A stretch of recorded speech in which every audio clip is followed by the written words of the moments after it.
Hello and welcome to another Movie Studios 14 Platinum tutorial, otherwise known as Vegas. We're going to get started on how to sync audio. So you may be wondering, what are these clappers for? This one's just a cheap toy one, but in essence it does the exact same thing, so I've been using it for a while. It even says Hollywood on it if you look really closely. Just ignore that. Just look at the fact that it's got this clapper right here. This is the important part. This is really just for the editor if you have a really big complex project, but chances are if you're editing your own project then you don't need to write this down because you know what it is, but it's up to you.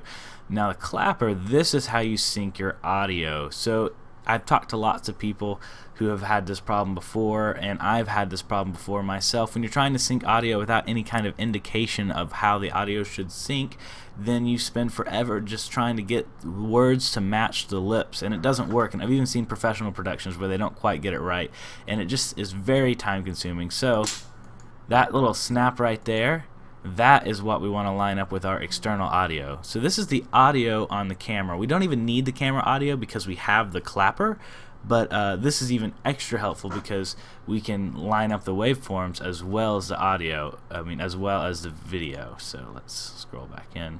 Alrighty, so the first thing I'm going to do is cut off everything before this so I don't lose it, and now I have at the beginning of the clip where my audio syncs. So the next thing we're going to do is pull down the externally recorded audio. This is the better audio. It's done on the Blue Snowball mic here, and it's going to be a lot clearer and I'll have a lot less background noise. It's a lot closer to me than the camera currently is. So I'm going to slide this down here. This is the audio I eventually want, but as you can see, these do not line up. They are very, very different. So first we're going to mute this. The hardest part here should be finding where the clapper is in this audio. I found it. So if you look right here, this highly clipped out part is the snap. It's a very distinct noise, and it's going to help us out a lot. So let us do the same thing, cut out everything before it. I'm just going to hit S, split it, delete, scroll this over to the front. Looky here, this is already, you can probably already see what's going to happen.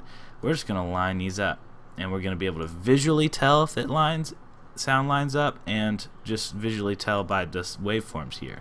So you can see the two distincts, the smaller part of the clap and then the louder part of the clap right here. So we're going to first try and line up this wall,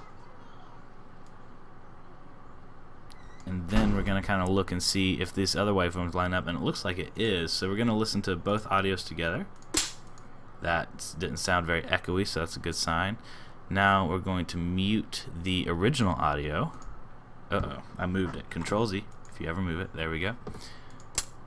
Ooh, looks good. Alrighty.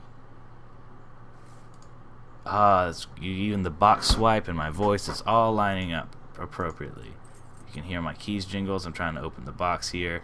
This actually doesn't make it to the final cut of the video if you've seen it, but it definitely syncs the audio that did make it to the final cut of the video. A lot of people when they first start building computers are... Now, I've turned down the audio a lot just for this tutorial because I didn't want it to overtake my current voice, but that is how you sync the audio with something different. So one last thing you want to do is you want to highlight the top, hit Control, highlight the bottom. So while you're holding the Control key, click the bottom clip. Make sure that the clips you want to be your final clips are both highlighted, so the top one and the bottom one for me. And then I'm going to hit G. That groups them together, and then I'm going to select the middle one and delete it, and then scroll this one back up closer so I can see. And now the only audio that exists is the synced audio. Alrighty. And no longer the camera's audio. I've just replaced the audio in perfect sync, and I don't have to worry about it again because these are now the new group clips. So hope this saves you some time. Like if this video helped you out. Subscribe if you're looking for more Vegas tutorials. If you're looking for any kind of computer enthusiast related thing, including cameras and editing and gaming and graphics cards, we got you covered here on Tech Dive. So let us know what you think. Let us know if you have any more tutorial ideas. Thanks for watching. See you next time.